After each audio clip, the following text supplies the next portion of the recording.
Hey everyone, this video we've got the Abxylute M4 snap-on magnetic mobile controller, basically being sold as a lightweight, highly portable and pocketable snap-on controller. It has a magnetic kickstand, so a magnetic ring here and two magnet positions and one locking magnet position right here, so you can either snap on like this for a little more height or bring it down a little bit more. Although keep in mind when you do that, you end up losing a little bit of the analog positioning here. One thing to note, analog sticks more like a 3DS style.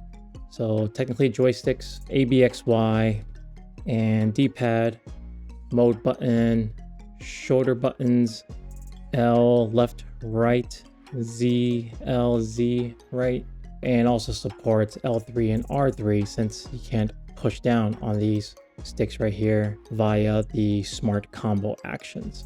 Based on its design, supposed to support and designed for some level of offset between being a top heavy with whether it's your phone or a smaller tablet, and we'll test that out shortly. Supports PC, Xbox, cloud, iOS, Android, Switch, and of course emulation. 12 hours per charge, power button right here with battery indicator. Let's take this out for a spin. As far as the mag ring goes, folds out right here, so if you wanted to snap onto something, do it that way. Website says 56 grams based on 3.7 ounces, 106 grams. 54 on my end right now, so I guess 56 is technically correct. Mag ring 52 grams. So technically with everything combined, you're holding roughly 107 grams worth of weight.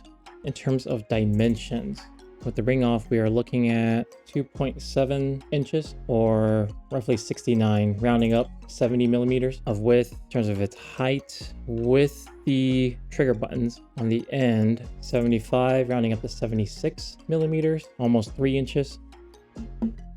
At the longer one, so not using the very closest one, we're talking about a total height of roughly 5 inches or 127 millimeters. But if we bring that in by one notch, that shrinks it down to 103 millimeters or roughly 4 inches. And my time spent with this, overall, it's pretty light. No issues there in terms of weight by itself. Now, I don't have a traditional slab phone per se. I have a Samsung Z Fold 7, so it's in a folding phone, but holding the controller by itself, no issues here. It does feel a little cramped, keeping in mind this is meant for on-the-go portability as a design. Not exactly the most comfortable traditional controller here compared to their S9 controllers. You can flip it like this, put it in your pocket, pretty straightforward. Slight bump out, collapsed with a little bit of a lip here, collapsed with a little bit of a lip, 3.2 inches, 84 millimeters. Definitely if you're at home or want something a little more ergonomically friendly, you'd be using traditional telescopic controller like the S9 from Abxylute as well. All right, let's get this connected and see how it feels playing on the phone. Let's start the pairing process. Pairing button over here on the right side. When you're looking at the controller, hold the button down, starts blinking. So if I press and hold, there we go. Rapid fire blinking, which means it is currently looking for a pair Nintendo Switch mode. So Pro Controller, pair that. Put it like so on my MagSafe case. For reference, phone by itself is 250 grams. Put this MagSafe ring on, 302 grams. Let's see, total weight of all this, 356 grams. And one thing you want to watch out for is it's designed to have it lay down on your device. So you don't want to flip it on the other way, otherwise the weight will cause it to fall off from the magnetic connector. Although, okay, that's holding on still. If you're using the second notch, the taller top notch, that's actually holding on to it surprisingly well. Though not something you want to have on the very bottom notch. So that becomes a bit too top heavy and immediately falls off. So holding it like this, I do feel a bit crammed right here. with my hands and fingers. Like I had to kind of grip it like kind of very, it's almost like I'm supporting the weight of everything with my middle finger. So you can see from my hands themselves, they're kind of just grasping at the very bottom. There's nothing to hold on to, obviously. There's no ergonomic grips here. And it's not quite exactly in the middle of the phone, given where the camera bump is. But it's certainly playable. Right button. So a little hard to get to the triggers when I'm holding it like this. So this is probably the most comfortable it's gonna get for me.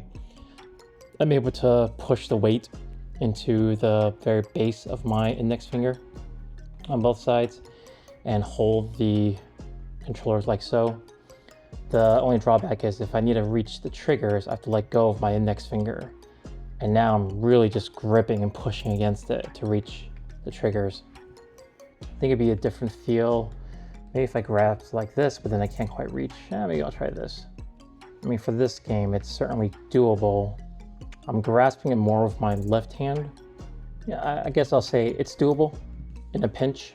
If I'm out and about traveling, out in public, maybe I could use something like this. Gives you more control than a touchscreen would, absolutely. Pun not intended. Let's see how this feels folded out. I certainly have to rotate that, flip it this way, latch it back on. Oh boy. All right, well, here's the benefit of having a foldable. The screen certainly is a little more immersive, but it's definitely more top heavy now. That's the only drawback. Again, it's still doable. If I really needed the extra control, I could see myself using this out in public. I don't know if I'd be unfolding the screen though. Gosh, just holding this requires a little bit of, I gotta work on some stretches in between sessions, that's for sure.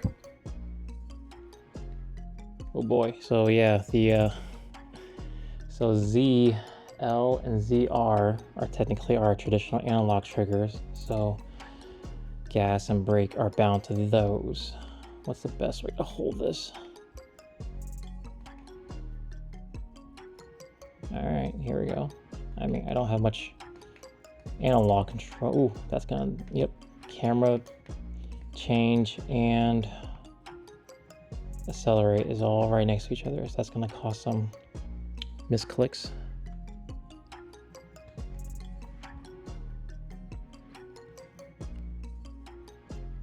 All right, definitely feeling some fatigue in my left wrist. Brake, try to handbrake. Ooh, that's yep, hard to do all that. It's not what it's designed for. All right, so maybe modern racing isn't the ideal use case for this.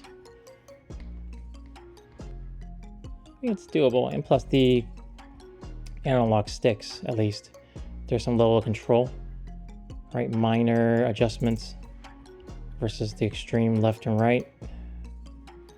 Yeah, more camera changes by accident. Didn't mean to do that. Guess I can hold it from the bottom. See, maybe folded out isn't the appropriate way of handling this. One, let's go for the, nope, nope.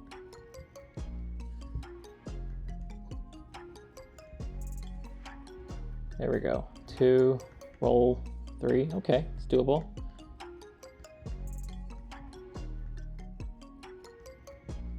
2, go for 3, 4.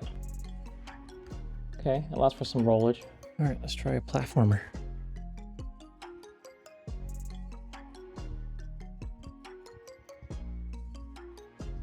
Oh, it's doable. Not that bad at all. Way more control than trying a touchscreen, that's for sure.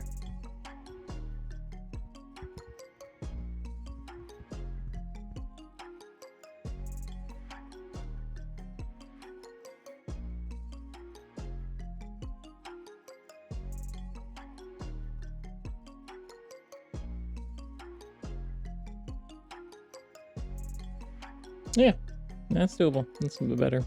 It's made for, you know, casual, lighter platformers. Got the Legion Y700, 8.8 inches.